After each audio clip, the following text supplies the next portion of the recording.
Have mercy on me, a sinner.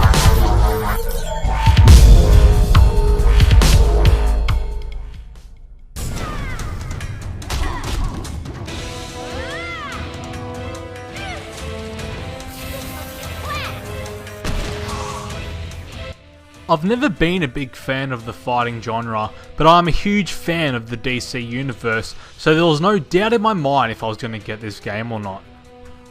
The story takes place in two DC universes. In the alternate universe, the Joker tricks Superman into killing Lois Lane, his son, and the rest of the Metropolis area. This provokes Superman to take revenge on all that is evil in the world by destroying every villain and superhero that opposes him. However, Batman has prepared for this and teleports the Justice League from Universe 1 to aid him in Universe 2. Playing the story mode is just like watching a movie, with the difference being that you control the fights. In each of the 12 chapters you play as a different hero or villain, and this not only does a great job of showing each character's roles in the story, but it also forces you to play as a character you might not have chosen. While the story is fairly fleshed out and most of the voice actors do a great job, there are some very poorly written reasons for some characters to fight each other. An example of this is two certain superheroes have a minor disagreement and fight each other, then end up agreeing afterwards. While I understand this was necessary, it just felt very forced and almost as if they were desperate to add a fight to certain parts of the campaign. One of my biggest fears going into this game was how they were going to explain how the Joker could fight against Superman, for example, and have it be a fair match. They did this by mentioning that each of the characters took a pill that greatly enhanced their abilities. While it is a very corny story point, there was no other way around it, and for the most part it does make sense. The fighting was a big shock for me. It manages to be easy enough for new players to pull off cool combos, but also be complicated enough for the great players to excel in the game. To help keep the game flowing, they have eliminated the typical 2-round fight, and instead they give the players 2 health bars to contend with.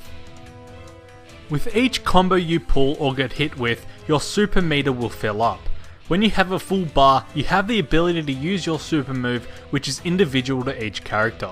Your super meter has more than one use, however. During some fights you will go into wager mode. In this mode you can wager a certain amount of your super meter, and whoever uses more will win the wager, causing them to either regain health or deal damage. This means you have to use your meter wisely, because it can be the difference between winning or losing. Each character also has a special power. The Flash's power makes him faster, Superman's makes him stronger, and Deathstroke's makes him more deadly with a gun. However, you cannot use these too often because they do have to recharge between uses. For the most part, each of the 24 characters is fairly balanced and can be used with ease. However, like with every fighting game, there are characters that can do dodgy long distance attacks. This wouldn't have been such a big deal if they were not so easy to pull off. An example of this is Green Arrow and his unlimited arrows, and Deathstroke with his guns. The levels you will fight in this game are amazingly designed. Not only do they look great, but you can interact with them like never before. There are items in each map you can pick up and throw, and if you use a certain type of move in the right moment, you will hear your enemies into the next section of the map. There is plenty of things to do offline. Not only do you have the story mode, but you also have Star Labs. In the Star Labs you have to complete certain objectives. In Mission 3, for example, you play as Superman and have to dodge all of Batman's kryptonite batarangs in order to get the 3-star rating. There are 260 of these missions, each one of them very difficult to 3-star, which will keep you busy for a very long time.